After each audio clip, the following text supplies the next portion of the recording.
I need to tell you about the day I found my sister and my husband together on my couch. But here's the thing. That's not even the worst part of this story. The worst part is that 1 year earlier, I gave that same sister one of my kidneys. I literally gave her a piece of my body to save her life. And while I was lying in a hospital bed, recovering from major surgery, barely able to walk to the bathroom by myself, my husband was at her house, taking care of her. I gave my sister a kidney. She gave me back a cheating husband. Now, before you click away thinking this is just another depressing betrayal story, it's not. Because 5 years later, I'm sitting in my dream home, married to a man who treats me like a queen, while my sister works retail in Texas and my ex-husband sells mediocre houses to pay off debt. Stick around, because the universe has a funny way of handling karma. And trust me, you're going to want to hear how this ends. But first, let me tell you who I am and how I ended up in this mess. My name is Chelsea Carter. I'm 32 years old, and I work in logistics at Reed Global Foods, one of the biggest food production companies in the country. If it's in your pantry, there's a good chance we made it. My boss is also my best friend from high school, Hannah Reed. Yes, that Reed family. But we keep things professional at work. That's how we've stayed friends for 15 years. I was married to Jake, a luxury real estate agent in Los Angeles. He was charming, ambitious, and had an ego the size of California. We'd been married for 6 years, and honestly, I thought we were happy, or at least, I thought I was happy. Then there was my sister, Megan.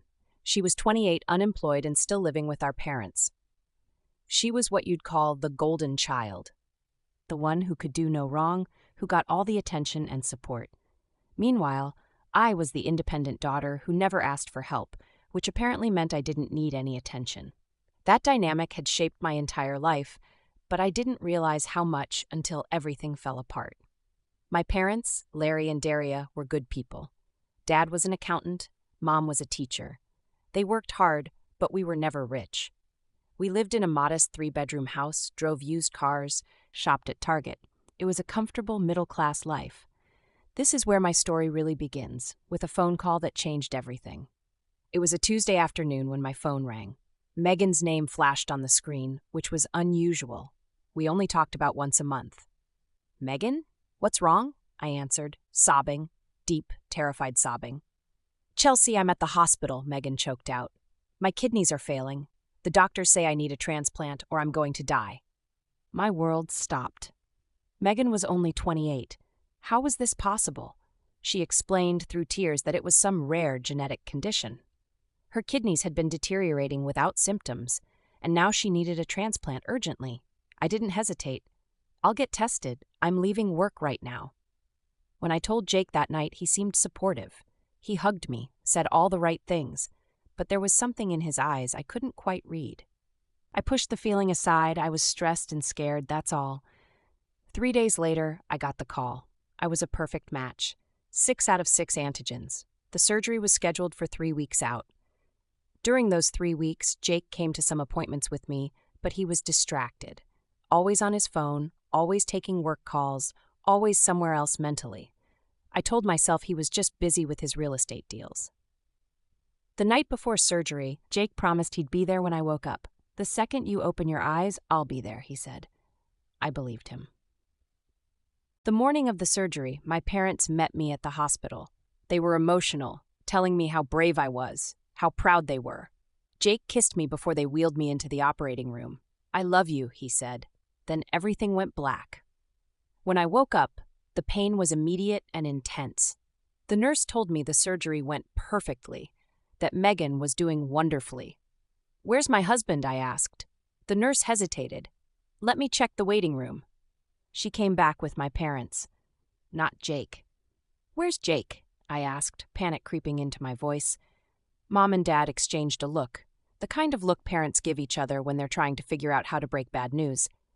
He said he had an emergency at work, Mom said carefully, sitting down next to my hospital bed. He said he'd be back as soon as he could. I stared at the ceiling, trying to process that information. An emergency. At work, on the day his wife had major surgery. He promised he'd be here, I whispered. I know, sweetheart, Mom said, her voice tight. I know. Dad didn't say anything. He just stood at the foot of my bed, his hands clenched into fists at his sides, his jaw tight with barely contained anger. We sat in silence for a few minutes. The pain medication was making me drowsy, but I fought to stay awake. I didn't want to be alone, even though Jake had made sure I was. Then Mom did something unexpected. She reached over and took my hand, squeezing it gently. When I looked at her, there were tears streaming down her face. "Chelsea," Mom said, her voice breaking, "I need to tell you something. We need to tell you something." Dad moved closer, standing beside Mom. He was crying too, which I'd almost never seen in my entire life. "What's wrong?" I asked, suddenly worried despite the fog of medication. "Is Megan okay?" "Megan's fine," Dad said quickly. "The kidney is working perfectly. The doctors say she's going to make a full recovery." "Then what?" "We need to apologize to you," Mom interrupted, the words tumbling out like she'd been holding them in for years. "Your father and we need to apologize." I blinked, confused. "For what?" "For everything," Dad said, his voice rough with emotion. "For your entire life, Chelsea. For making you feel like you weren't important, like you didn't matter as much as Megan." Mom squeezed my hand tighter. "When you offered to donate your kidney without even thinking twice, without hesitating for even a second, that's when we realized." "Realized what?" I asked softly. "That we were only going to see Megan," Mom said, fresh tears falling. "If you hadn't done this, if you hadn't given her your kidney, we were going to lose her. And we realized that all these years, we've been so focused on Megan, on helping Megan, on worrying about Megan, on fixing Megan's problems, that we forgot about you." "We took you for granted," Dad added, his voice thick. "We told ourselves that you were okay, that you didn't need us because you were so independent and strong. We told ourselves that we loved you both equally." "But we didn't show you that," Mom said. "We didn't make you feel loved the way we should have. Every time Megan needed something, we dropped everything.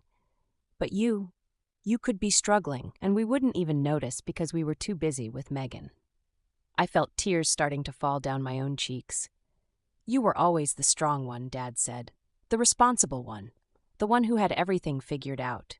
And we used that as an excuse not to pay attention to you." "But when you were in that operating room this morning," Mom said, her voice shaking, "watching them wheel you away to give a piece of yourself to save your sister, a sister who's never once done anything for you, that's when it hit us."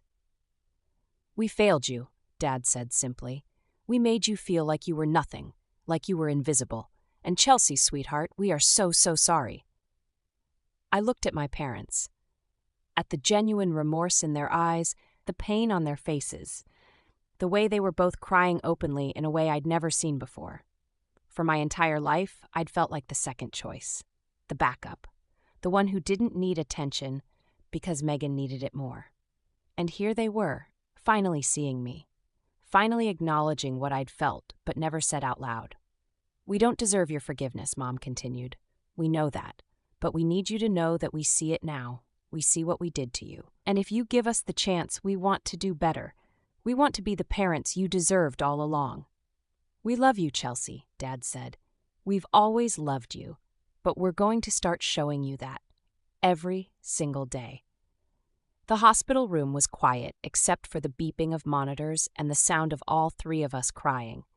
Then I said the words that came from somewhere deep inside me, from the little girl who'd always wanted to hear her parents say these things, from the woman who'd learned to be strong because no one else was watching. "You're here now, right?" I said softly. Mom let out a sob and leaned down to hug me as carefully as she could, mindful of my incisions and IVs.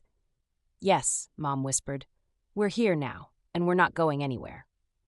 Dad moved to the other side of the bed and put his hand on my shoulder, squeezing gently. In that moment, despite the physical pain radiating from my side, despite my husband's absence, despite everything, I felt something heavy lift from my chest. Something I'd been carrying for so long I'd forgotten it was there. My parents saw me. Finally, they really saw me. And somehow, that made everything else just a little bit easier to bear. I waited the rest of that day for Jake, that apology from my parents still warming something inside me that had been cold for years, and waited. Jake never came that day, or that night. He showed up the next morning with flowers and apologies about a deal falling through, I was too tired, too drugged, too relieved that Megan was alive to be angry. But I had my parents, and for the first time in my life I truly had them. So I just accepted Jake's excuses. That was my first mistake. The first week after I came home, Jake was attentive. He helped me, brought me meals, changed my bandages, but then he went back to work. Suddenly, he was gone from 7 a.m. to 9 p.m. every day. Big open house, he'd say. Difficult client, showing in Malibu, ran late. There was always an excuse. Meanwhile, I was alone in our apartment, struggling with everything. I could barely walk. I couldn't lift anything. Every movement hurt. I'd call Jake for help, and he'd sigh like I was the biggest inconvenience in the world. "Can it wait a few hours, Chels? I'm with a client." It couldn't wait, but I made it wait anyway. I didn't want to be a burden. My parents helped when they could, but they were also spending time with Megan during her recovery. But this time was different.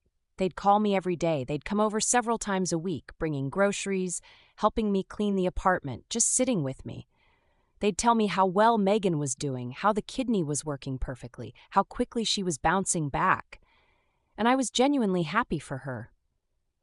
But I was also exhausted, in pain, and increasingly aware that something was very wrong with Jake. He would come home late smelling like perfume, sweet, floral perfume I didn't recognize.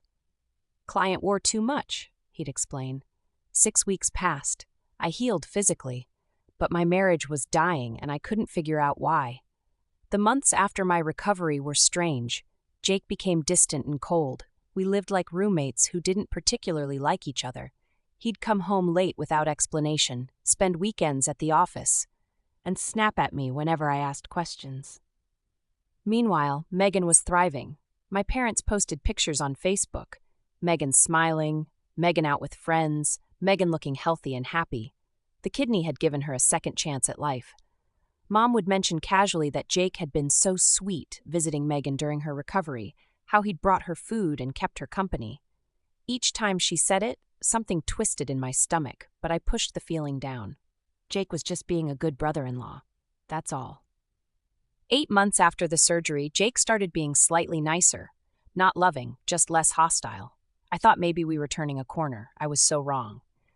10 months after the surgery, we had Sunday dinner at my parents' house. All of us together, me, Jake, Megan, and my parents. Megan looked amazing, vibrant, and healthy. Jake was quieter than usual, barely touching his food. But when Megan talked, he'd look up, pay attention. And I saw the way she smiled at him. That twist in my stomach returned, stronger this time. On the drive home, Jake was silent. When we got back to the apartment, he went straight to the bedroom and closed the door. I stood in the living room, staring at that closed door, and felt something crack inside me. Something was very wrong. 1 year and 1 week after the surgery, I woke up with a migraine, the kind that makes light painful and sounds unbearable. I went to work anyway, but by 2 p.m., I couldn't function. Hannah took one look at me and said, "Go home, Chelsea. You look awful." I stopped at the pharmacy for medicine and drove home. It was 2:30 in the afternoon. Jake should have been at work showing properties, but his BMW was in the parking lot. Something felt off as I unlocked the apartment door and stepped inside. And there they were. Jake and Megan. On my couch, they weren't kissing, but they were sitting too close, with Megan's hand resting on Jake's knee, and they were looking at each other in a way that told me everything. They jumped when they saw me. "Chelsea, you're home early," Jake said, his face going pale. I stood frozen, my migraine forgotten. I looked at Megan, then at Jake, then back at Megan. "What's going on?" I asked slowly. Jake stood up. He didn't look guilty. He looked relieved, like he'd been waiting for this moment. "Chelsea, sit down," Jake said. "We need to talk." "No," I said, my voice shaking. "I don't want to sit down. Tell me what's happening, right now." Jake took a deep breath. "I want a divorce. I'm in love with Megan. We've been together for over a year. Over a year." The words hit me like a physical blow. The room started spinning. "Before the surgery?" I whispered. Jake nodded. "Yes." I turned to Megan, my sister, my baby sister who I'd given a kidney to save. "You knew?" I asked. "When I gave you my kidney, you were sleeping with my husband." Megan lifted her chin, meeting my eyes without shame. "Yes. And you let me do it?" My voice was rising now. "You let me give you my kidney while you were screwing my husband?" "Oh, Don't be so dramatic, Chelsea, Megan said, rolling her eyes. You were going to do it anyway. You love playing the hero. I felt like I was going to throw up. Where were you? I asked Jake quietly. After the surgery, when I was recovering. Where were you? Jake shifted uncomfortably, glancing at Megan. I was working, he said, but his voice lacked conviction. Liar, I said. You were with her, weren't you? Megan smiled. Actually smiled. It was cruel and satisfied. He filed FMLA leave to take care of me, Chelsea, Megan said sweetly. Not you. He was at my house every single day while you were home alone, crying for help. The floor dropped out from under me. All those phone calls, all those times I'd begged him to come home, to help me, to be there. He'd been with her. So who's the winner now, big sister? Megan asked, her eyes glittering with triumph. Get out, Jake said suddenly. This is my apartment, my lease. You need to leave. Get out, Chelsea, Megan added. I grabbed my purse and left in a daze. I don't remember the drive to my parents' house. I just remember Mom opening the door, seeing my face, and pulling me inside. I collapsed on their couch and told them everything. By the time I finished telling my parents what happened, Mom was crying, and Dad's face had gone from confused to horrified to furious. He what? Dad roared. And Megan? Your sister? For a long moment, nobody spoke.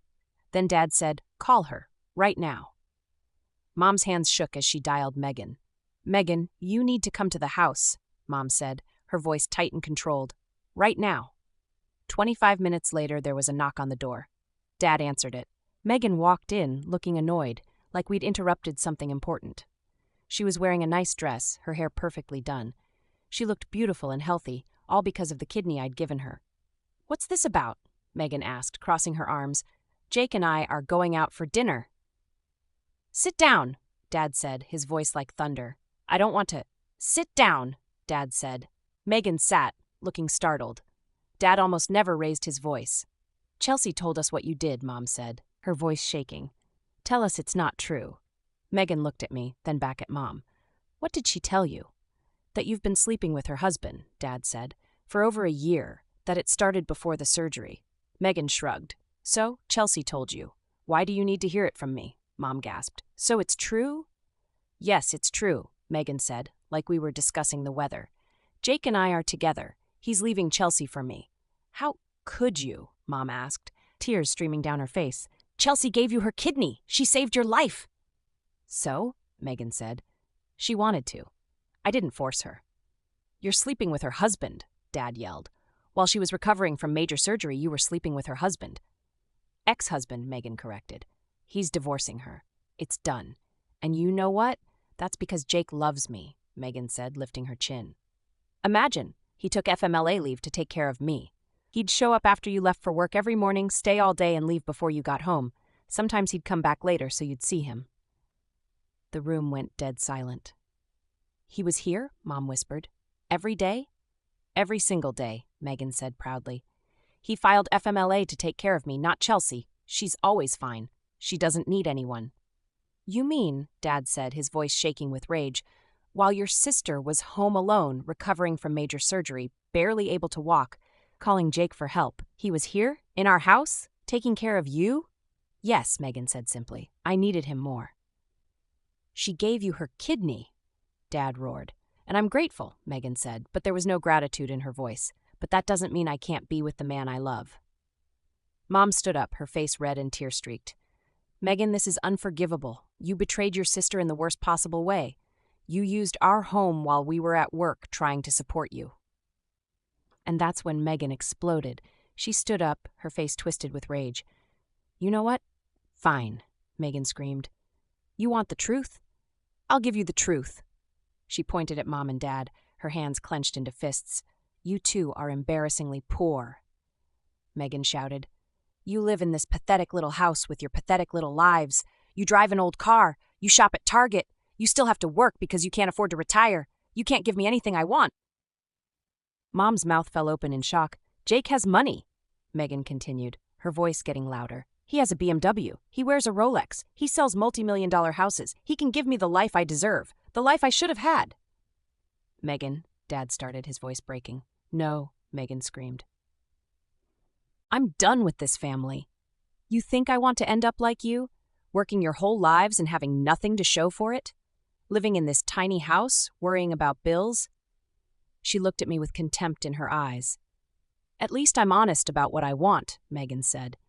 Chelsea acts like she's so noble, so self-sacrificing, but she's just as pathetic as you are, working her little logistics job, driving her sensible car, living her boring life.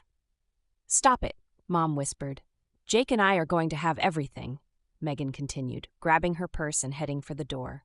The house in the hills, the cars, the lifestyle, everything you could never give me. She put her hand on the doorknob and turned back one last time. So you can all rot for all I care, Megan shouted. Don't call me, don't text me, don't contact me. I'm done with all of you. She slammed the door so hard that a picture frame fell off the wall and shattered on the floor. We sat in stunned silence. Mom was crying. Dad was staring at the door with his jaw clenched. I just felt empty.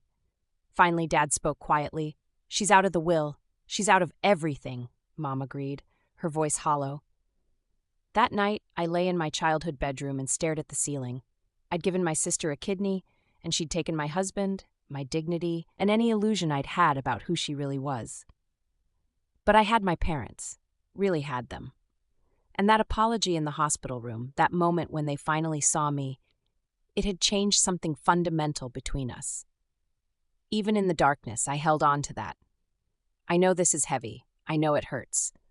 But stay with me, because this is where the story starts to turn. This is where I stopped being a victim and started becoming the person I was always meant to be. Hit that like button if you're Team Chelsea, and let's keep going. The next morning, I dragged myself to work. I should have called in sick, but I needed normalcy, routine, something to hold on to. Hannah saw my puffy eyes immediately and pulled me into her office. What happened? I broke down and told her everything. The affair, the timing, the FMLA leave, Megan's cruel words. All of it. When I finished, Hannah was quiet for a long moment. Then she said, very calmly, "You're coming to family dinner tonight. No arguments." "Hannah, I can't." "Yes, you can," Hannah said firmly. "You're family, Chelsea, and family takes care of each other." That evening, Hannah drove me to the Reed estate. I'd been there before for company events, but never for a family dinner. Paula Reed answered the door with a warm smile that faltered when she saw my face. "Chelsea," she said, immediately pulling me into a hug. "Hannah told us you're going through something difficult. Come in, sweetheart." Inside, I met the whole family. Lucas Reed, Hannah's father, was warm and welcoming, and then there was Adam, Hannah's older brother. He was tall, handsome, with dark hair and kind eyes that reminded me of Hannah's. "You're coming to family dinners every week, starting with tonight," Paula said. And just like that, the Reeds adopted me. Over the following weeks and months, they became my lifeline. Every Sunday, I had dinner at their house. Paula would cook elaborate meals, and we'd all sit around talking and laughing. It felt more like family than my actual family dinners ever had. Adam was always there, always kind. We'd have long conversations about work. He ran the commercial real estate division and was fascinated by logistics, but it was just friendly. I was going through a divorce. I was broken. Romance was the last thing on my mind.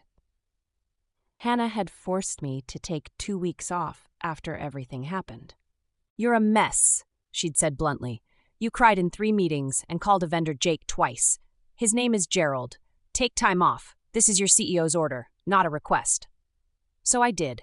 About 3 months after I came back, my brain finally rebooted. Adam ran commercial real estate at Reed Global. Jake sold commercial real estate, which meant, "Oh my God," I said out loud during Sunday dinner, my fork frozen. "You're Jake's boss." Adam blinked. "Yeah, I thought you knew that."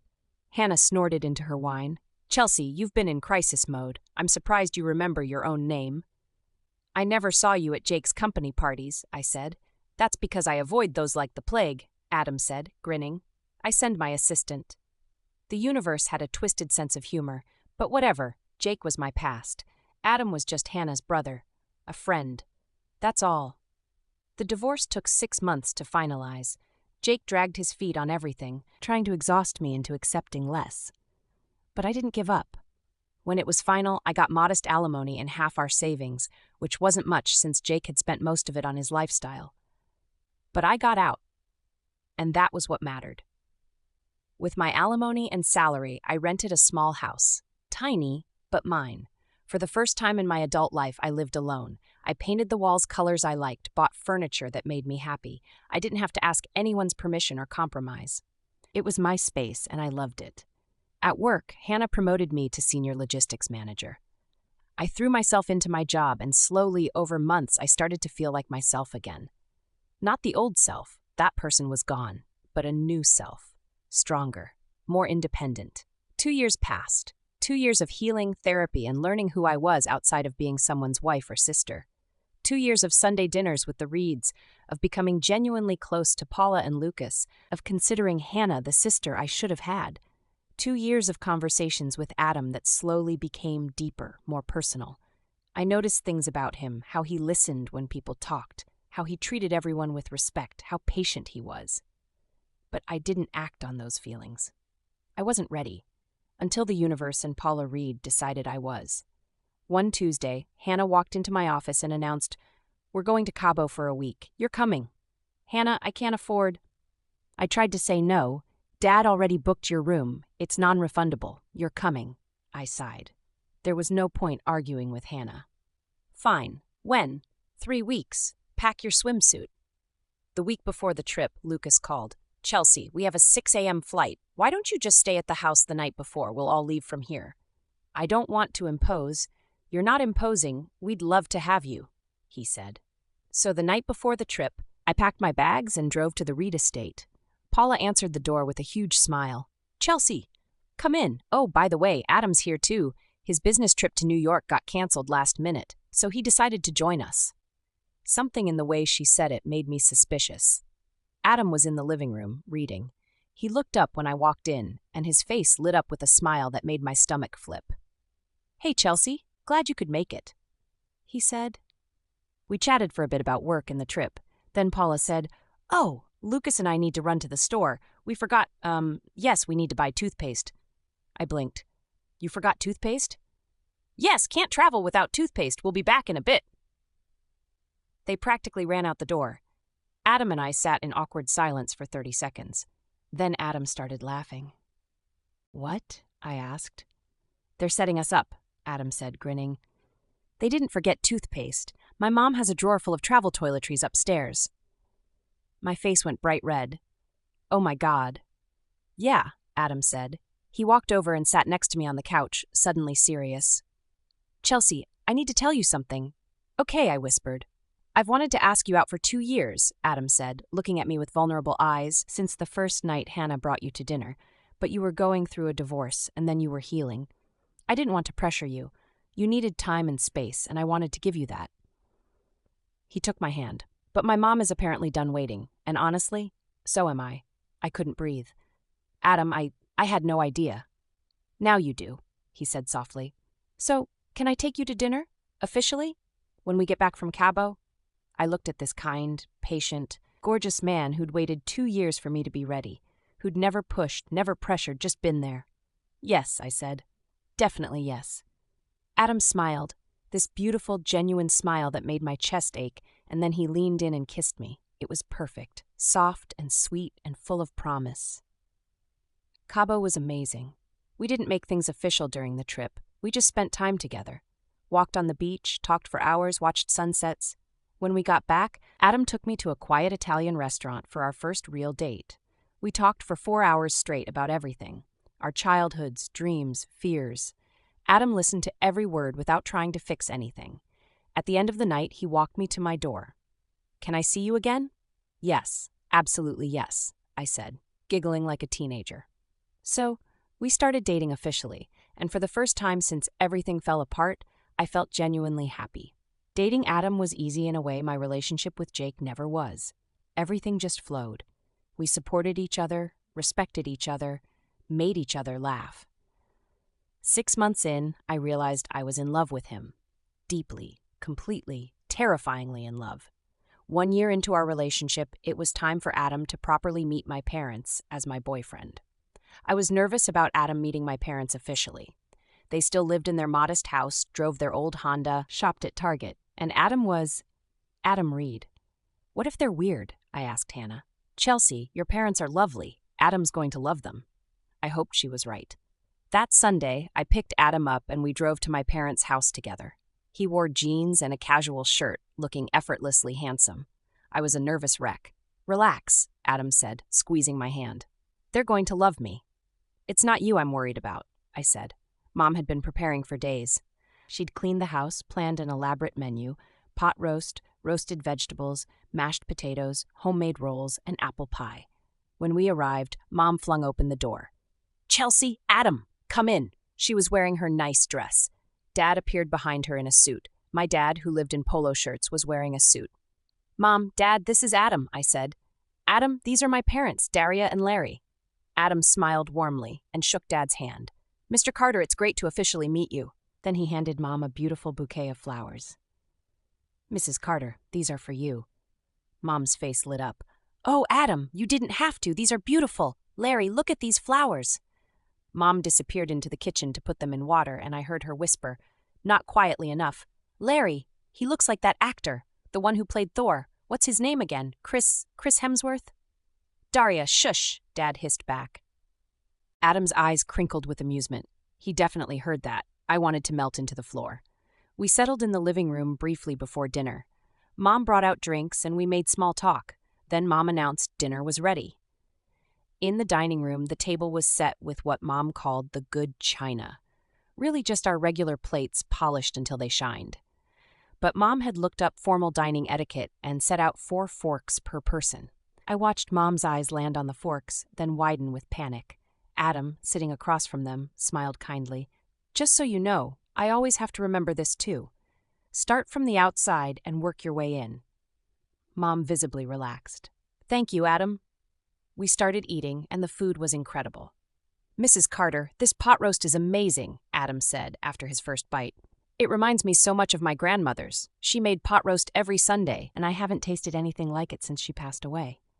Mom's eyes filled with tears. "Really?" "Really," Adam said sincerely. After dinner, we moved to the living room for coffee and pie. That's when Dad asked the fateful question. "So, Adam," Dad said casually, "what's your last name again?" "Reed," Adam said. "Adam Reed." Dad nodded slowly. "Reed, how are you related to Lucas Reed?" Adam smiled. "Lucas Reed is my father." Dad's fork clattered onto his plate. Silence. Then Dad turned to Mom, trying to whisper, "Daria, do you know who Lucas Reed is?" "No," Mom whispered back, confused. "Should I? He's one of the wealthiest men in the state," Dad hissed. "One of the wealthiest in the country. He's in Forbes." Mom's face went pale, then red, then pale again. She turned to Adam, her hand clutching her chest. "Oh my God, Adam, I'm so sorry," Mom said, voice shaking. "I'm so sorry about our small house. I'm so sorry about everything. Larry, we used the good china. Thank God we used the good china." "Daria, these are the good china," Dad whispered frantically. "We don't have better china." "I know." Mom practically wailed. "We served him our regular plates." Adam started laughing, a real, genuine laugh. "Mrs. Carter, Daria," Adam said, still smiling. "Please don't apologize. Your home is wonderful. The food was incredible. And honestly, this feels like family. That's worth more than any fancy china." Mom started crying. "He's so nice, Larry. He likes my pot roast and he's nice." I covered my face. "I'm so sorry, Adam." "Don't be," Adam said, grinning. "This is perfect." We stayed another hour. When it was time to leave, Mom hugged Adam like her own son. As we walked to the car, I said, "I'm sorry they freaked out." "Chelsea, that was the most genuine, warm dinner I've had in years," Adam said. "Your parents are wonderful, even when your mom compared me to Chris Hemsworth and cried about the china, especially then." He pulled me close and kissed my forehead. A few weeks later, we were back at my parents' house for Sunday lunch. Everything was going great. We were laughing eating Mom's pot roast again, when Dad asked, "So, Adam, you've been dating Chelsea for 2 years now. What are your intentions?" "Larry," Mom gasped. "What? I'm just asking." I felt my face go red. "Dad, oh my God." But Adam was smiling. He set down his fork and looked at Dad. "My intentions are to marry your daughter, if she'll have me." The table went silent. "What?" I whispered. Adam stood up, walked around the table, and got down on one knee right next to my chair. He pulled out a small velvet box. "Chelsea?" Adam said, looking up at me with those steady, kind eyes.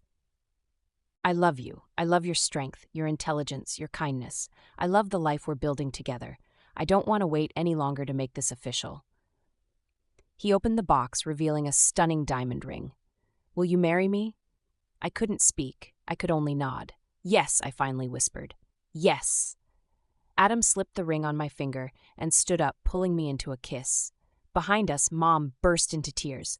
"She said yes, Larry. Our baby's getting married." Dad was crying too, trying to hide it behind his glasses. "Congratulations, sweetheart. Adam, welcome to the family." Adam shook Dad's hand, and Mom pulled him into a crushing hug. "You're stuck with us now." "I wouldn't have it any other way," Adam said. "Okay, my dear listeners, this is where everything comes together. The wedding is coming, and you know who's going to be there. If you're excited to see what happens when Megan and Jake show up, hit that subscribe button." After the engagement, Adam wanted both families to meet formally before the wedding. My parents were terrified about going to the Reed estate, but after much convincing, they agreed. The dinner went better than I could have imagined. Paula and Mom bonded over recipes. Lucas and Dad discovered they both loved baseball. By the end of the night, it felt like one big family. 2 months before the wedding, Adam was in his office when he decided to send out the wedding invitation to his division. He pulled up his email and typed, "Subject, you're invited." "Hi everyone, I'm getting married. I'd love for all of you to join me in celebrating. The wedding will be held at the Grand Marriott in Marina del Rey. It's a 2-night event, and all expenses are covered: hotel rooms, meals, everything. RSVP through the link below. Looking forward to celebrating with you all. Best, Adam Reed." He didn't mention who he was marrying. He sent it to 40 people in the commercial real estate division. And of course, including Jake. Jake was at his desk when the email came through. Free luxury weekend, all expenses paid at the Grand Marriott. He immediately texted Megan. "Jake, babe, my boss is getting married. Grand Marriott, 2 nights, everything paid for. Wanna go?" Megan, "Obviously, free fancy hotel? I'm in. I'll buy a new dress." Jake RSVP'd yes for him and his girlfriend. He had no idea who the bride was. Now here's the important context. Jake's coworkers knew me. I'd been to company events with Jake before we separated. Holiday parties, summer barbecues. They knew Jake was married to Chelsea from logistics. They also knew Jake had taken FMLA leave. Jake had told everyone it was because his wife was donating a kidney to his sister, and he needed to help her recover. Then suddenly, about 6 months after our separation, Megan started showing up to company events as Jake's girlfriend. People did the math. They knew Jake was divorced or getting divorced. And then one night, after a successful quarter, the department went out for drinks. Jake got drunk and started talking. You know what? Jake had slurred. "I'm happier now than I've been in years. Chelsea was fine, but Megan is amazing. She's beautiful. She's fun. She gets me. I finally found the right woman." One coworker, Linda, had frowned. "Wait, didn't you just get divorced like 6 months ago?" "Yeah, but I'd been unhappy for a long time," Jake had said. "Sometimes you just know when someone better comes along, you know?" The group had exchanged uncomfortable looks. It felt slimy, like Jake had jumped from one relationship straight into another. But they didn't know the full story. They didn't know Megan was my sister. They didn't know about the affair starting before the surgery. They didn't know Jake had used his FMLA leave to care for Megan instead of me. They just knew Jake had moved on fast, and his new girlfriend had this "I'm better than you" attitude that rubbed people the wrong way. But they kept it professional. They just didn't particularly like him anymore. So when Adam's wedding invitation went out, Jake and his co-workers all RSVP'd. Free fancy wedding, open bar, nice hotel. Of course they were going. They had no idea what they were walking into. The morning of my wedding was perfect. I was in a suite at the Grand Marriott with Hannah, my bridesmaids, Mom, and Paula. When I looked in the mirror wearing my stunning lace gown with its long train and delicate beading, my hair swept up in an elegant updo, I barely recognized myself. I looked happy, radiant, like a bride genuinely excited to marry the love of her life. "Oh, sweetheart," Mom said, tearing up, "you're so beautiful." Dad knocked and poked his head in. When he saw me, his eyes immediately filled with tears. "Oh, Chelsea, you're absolutely beautiful." "Dad, not you too," I said, but I was crying now too. We all cried together for a minute before Hannah clapped her hands. "Okay, enough tears. We have a wedding to get to." Downstairs, the chapel was filling with 200 guests. and in the third row on the aisle sat Jake and Megan. Megan had insisted on good seats when they RSVP'd. She wanted a perfect view. She wore an expensive designer dress, her hair perfectly styled. She looked beautiful. Jake was in a tailored suit, looking confident and successful. Around them, Jake's coworkers were settling in, chatting quietly about who Adam Reed was marrying. "I heard she works in logistics," one person whispered. Jake, sitting in front of them, was scrolling through his phone. He had no idea what was about to happen. The music changed. The processional began. Bridesmaids walked down the aisle one by one, then Hannah as maid of honor. Then the music swelled. The doors at the back opened, and I stepped out with both my parents on either side of me. The guests stood and turned. We started walking down the aisle. I saw Adam at the altar, his face lighting up when he saw me, tears in his eyes. I was smiling so hard my face hurt. We passed the second row. Then we reached the third row, right where Jake and Megan were sitting. Megan's head turned. Her eyes landed on me. Her mouth fell open. "That's Chelsea," Megan hissed to Jake, loud enough for people around her to hear. Jake turned. The color drained from his face completely. His mouth opened, but no sound came out. Behind them, whispers started immediately. "Wait, is that Jake's ex-wife?" Linda whispered. "Oh my God," Marcus muttered. "That's Chelsea from logistics." "That's his girlfriend next to him," Jennifer whispered urgently to Sarah. "Wait, what?" Sarah whispered back, confused. But I didn't look at them. I didn't acknowledge them at all. I kept walking with my head held high, my parents on either side of me, down that aisle toward the man I loved. We reached the altar. My parents each kissed my cheek, then placed my hand in Adam's. Adam squeezed my hand, his eyes locked on mine. "You're beautiful," he whispered. "So are you." I whispered back. The officiant began the ceremony, and I married Adam Reed in front of 200 people, including my ex-husband and my sister. Behind us in the third row, Jake sat frozen. His brain was trying to process what was happening. Chelsea, his ex-wife, was marrying Adam Reed, his boss's boss, the man who oversaw his entire division.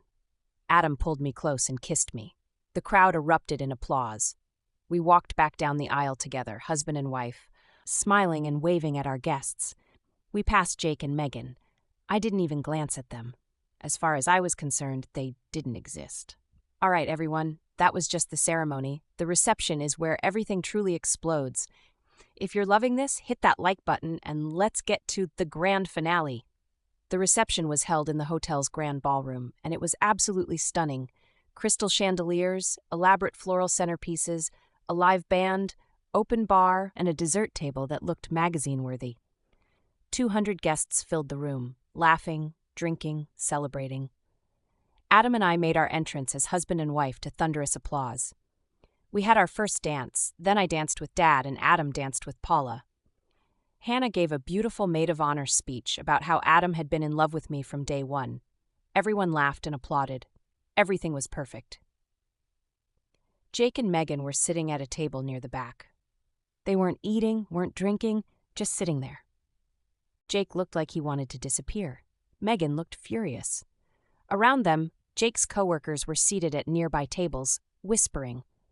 "I can't believe it," Linda was saying. "Jake's ex-wife just married Adam Reed." "His boss," Marcus added. "And that's his girlfriend next to him," Jennifer said, gesturing subtly toward Megan.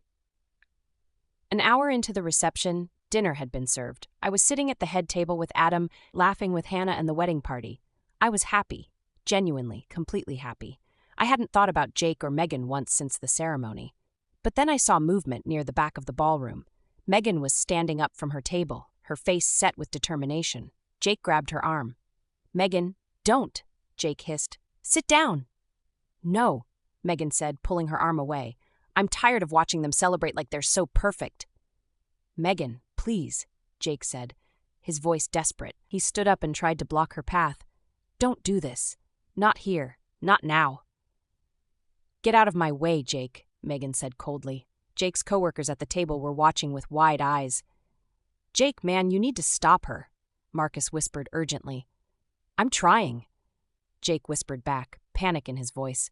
But Megan pushed past him and started walking toward the front of the ballroom where my parents were standing with Paula and Lucas. Jake followed close behind, trying to grab her arm again. "Megan, stop! You're going to ruin everything!" Everything's already ruined. Megan snapped over her shoulder, not slowing down. Oh no, Hannah muttered next to me at the head table. Is she seriously?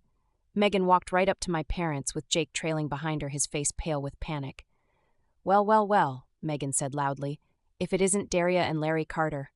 Megan, let's go, Jake said, reaching for her arm again. Come on, we're leaving. Mom and Dad turned around. The moment they saw Megan, their faces went hard.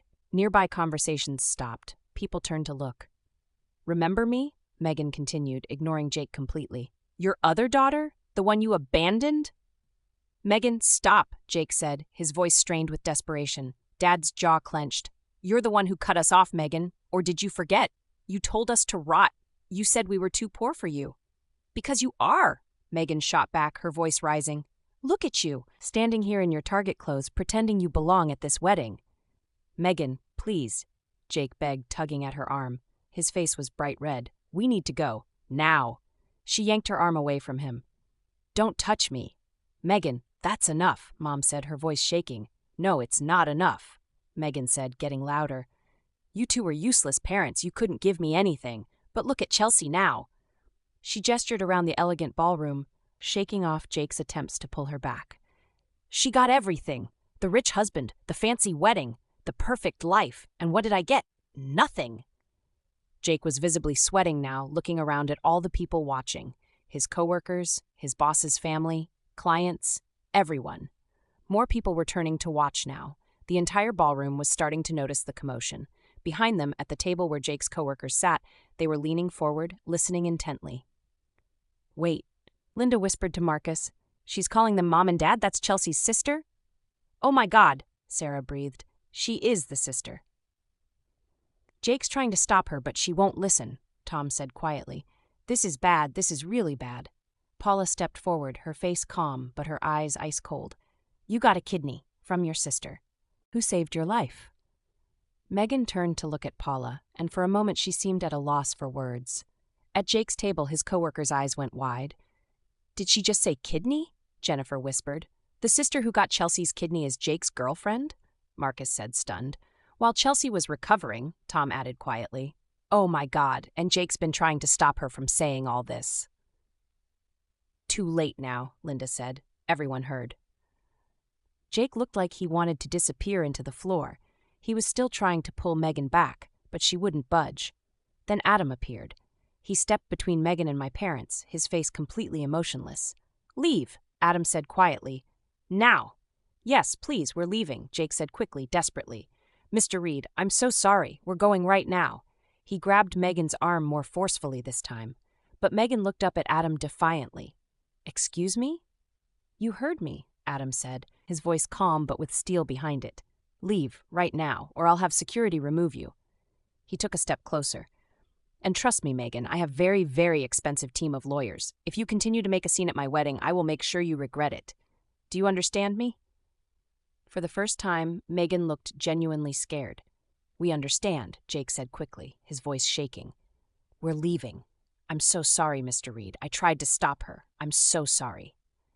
Jake finally managed to pull Megan away, practically dragging her toward the exit.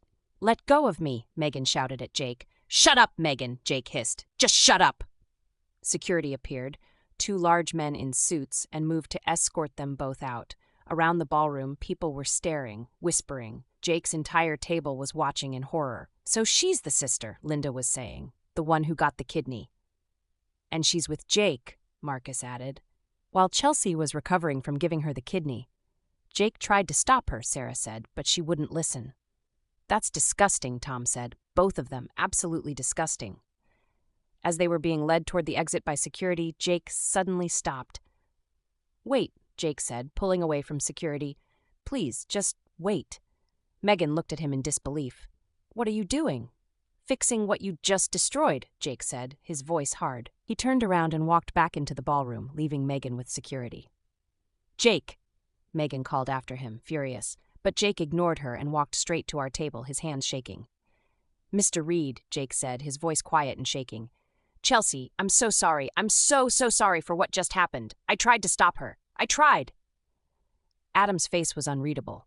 I need to apologize, Jake continued, and his voice cracked. For everything, for the scene, for all of it. He looked at me, tears in his eyes. "Chelsea, I'm sorry," Jake said. "For everything I did to you. You deserved so much better than what I gave you. I betrayed you in the worst possible way. I'm so sorry." I just stared at him, speechless. Jake turned to Adam. "Mr. Reed, I'm sorry for bringing this into your wedding. You and Chelsea deserve to be happy. I'm truly sorry." Then Jake walked over to where my parents stood with Paula and Lucas. "Mr. and Mrs. Carter," Jake said, his voice breaking. "I owe you an apology, too. You welcomed me into your family.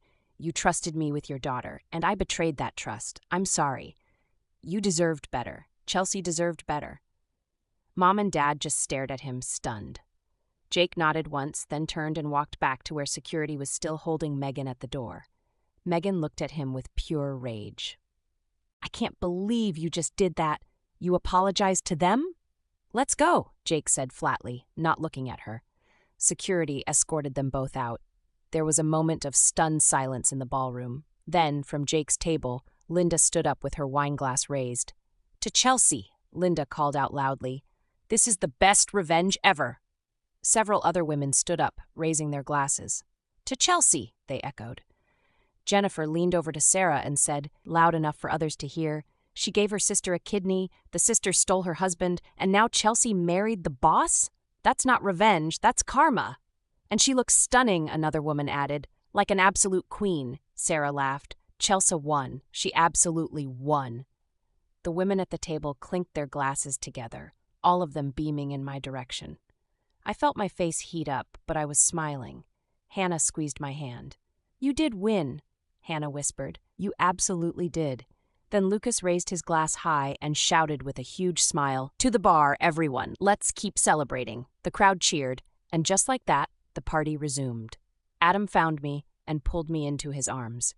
"You okay?" "I'm perfect," I said, smiling up at him. And I meant it. Around the room, Jake's coworkers were still talking. "Jake tried to stop her," Marcus said. "He knew this would happen." "But she wouldn't listen," Linda added. "And now everyone knows everything." "His career here is over," Tom said quietly. "Even if Adam doesn't fire him, no one's going to want to work with him." "But did you see him apologize?" Sarah said. "He threw himself on his sword, trying to save his job." "Too little, too late," Jennifer said. "The damage is done." And they were right. Everyone knew, and there was no coming back from that. The moment Jake and Megan got back to their hotel room, Jake slammed the door so hard it rattled in its frame. "What the hell was that?" Megan shouted. "You apologized to them? To Chelsea? To her parents?" Jake whirled around, his face red with fury. "Do you have any idea what you've done?" "What I've done," Megan shrieked. "You're the one who just humiliated me." "I was trying to save my job," Jake roared. "You embarrassed me in front of my boss. In front of 200 people. You made sure everyone knows exactly what we did." "So?" Megan said defiantly. "They were going to find out eventually." "No, they weren't," Jake yelled. "My coworkers have lost all respect for me because of you. Do you know what they're saying? That I'm disgusting. That what we did was evil. That I committed fraud." Megan paled slightly. "I can't afford to lose this job, Megan," Jake continued, his voice shaking with rage. "Do you understand that? If I lose this job, we lose everything. We'll lose the apartment. We'll lose the car. We'll lose everything." "You're not going to lose your job." "Yes, I am," Jake shouted. "Because of your big mouth. Because you couldn't just sit there and keep quiet. You had to make a scene." He started pacing, running his hands through his hair. "Do you know why I can't afford to lose this job?" Jake asked, his voice dropping to something dangerous. "Because I'm broke, Megan. Completely broke." "Do you know why?" Megan didn't answer. "Because you only know how to spend money," Jake yelled. "Designer clothes, expensive restaurants, shopping trips. You sit at home all day doing nothing while I work myself to death trying to pay for your lifestyle." "I don't sit around doing nothing." "Yes, you do," Jake shouted. "You don't clean, you don't cook, you don't work. All you do is sit on that couch, scrolling through your phone, spending my money on things we can't afford." Megan's face flushed red. "Maybe if you made more money." "I make good money," Jake roared. "But it's never enough for you. Do you know what I realized today? When I was married to Chelsea, I never had money problems. Never." He stopped pacing and looked at Megan with something like disgust. "Chelsea would always help with bills. Jake said. She'd come home from work, tired, and she'd still cook dinner. She'd clean the house. She'd do laundry. She took care of everything. She took care of me, and she never complained, not even once. If she was so great, why'd you leave her? Megan snapped. Because I was an idiot, Jake shouted. Because I thought you were better. But you know what, Megan? Chelsea brought something to the table. She contributed. She supported me. She made my life easier, not harder. Now I regret everything. He pointed at her, his hand shaking. And what do you bring to the table, huh? Jake asked. What do you give me besides debt? Besides stress? Besides a growing credit card bill that I can't pay? I can't believe you're saying this. I'm saying it because it's all true. Jake yelled. I'm freaking tired, Megan. I'm tired of providing for you. I'm tired of working 60-hour weeks while you sit at home doing nothing. I'm tired of being broke because you can't stop spending. Megan's eyes filled with tears. So what are you saying? I'm saying you need to get a job, Jake said flatly. A real job. Or I'm done. Done? Megan whispered. Done, Jake repeated. I'll break up with you. I'll kick you out of the apartment. You can figure out where to go, because I can't afford to carry you anymore. Megan's face went white. You can't kick me out. Where would I go? That's not my problem, Jake said coldly. You burned your bridge with your family. You have no friends. You have no job. That's on you, Megan. And now you cost me my job. For the first time, Megan looked genuinely scared. Jake, please. Here's what's going to happen, Jake said, his voice hard. You're going to keep your filthy mouth shut. You're not going to contact Chelsea. You're not going to contact her parents. You're not going to cause any more trouble with my boss. He took a step closer to her. Because if you do, Jake continued, if you create one more problem, I'm done. You'll be homeless. Do you understand me? Megan nodded, tears streaming down her face. Good, Jake said. He grabbed his jacket. I'm going to the bar. Don't wait up. He left, slamming the door behind him. Megan sat on the hotel bed, alone, realizing for the first time that the life she'd imagined, the life she'd destroyed her family for, was never going to happen. 5 years after the wedding, I'm sitting on the patio of our home, watching our 4-year-old daughter, Emma, run around the backyard. Grandpa Larry is chasing her, pretending to be a dinosaur, while Grandma Daria sets up a tea party under the oak tree. Life is perfect. Adam also surprised my parents with a beautiful craftsman home in a gated community 5 minutes from ours. When Mom saw the kitchen floors, she literally collapsed and sobbed about the fancy porcelain for 20 minutes. We almost called 911. But the house came with something even better. Lucas offered Dad a job as an accountant for one of his businesses, working from home with better pay and hours. Now Dad has his own home office with built-in bookshelves and a mahogany desk that he's incredibly proud of. He gives everyone a tour whenever they visit. Mom retired completely and now volunteers at the library and spends her days spoiling Emma. As for Jake and Megan, Jake quit 2 months after the wedding. He couldn't handle the whispers and stares. Clients won't do business with him too. So they moved to Texas. Jake now sells regular suburban houses in Austin, nothing like the luxury properties he used to handle. Megan works retail at a department store. They live in a small apartment, drive a used car, and struggle with bills every month. Jake's family learned what happened. They'd loved me, had welcomed me as family. When they found out Jake betrayed me while I recovered from giving Megan a kidney, they were horrified. They didn't cut Jake off completely, but the warmth was gone. His mother still asks about me sometimes. We never heard from Megan again, not once in 5 years. So that's my story. I gave my sister a kidney, and she gave me back a cheating husband. But in the end, I won. I got the man who sees me, the family who chose me, the parents who finally understand me, and the daughter who lights up my world. Megan got exactly what she earned, a life in Texas with a man who resents her. Jake got exactly what he earned, a destroyed reputation and a new career, realizing too late what he gave up. Even his own family liked me better. And me, I got everything I never knew I deserved. If you made it this far, thank you for listening. Hit that like button and subscribe for more stories like this. Drop a comment. Have you ever had someone betray you, only for it to lead to something better? I'd love to hear your stories. Remember, karma isn't about revenge. It's about the universe making sure everyone gets exactly what they deserve. Thanks for listening. I'll see you in the next one. If you enjoyed this video, hit that like button and drop a comment below. Don't forget to follow for more content just like this. Thanks for watching. Catch you next time.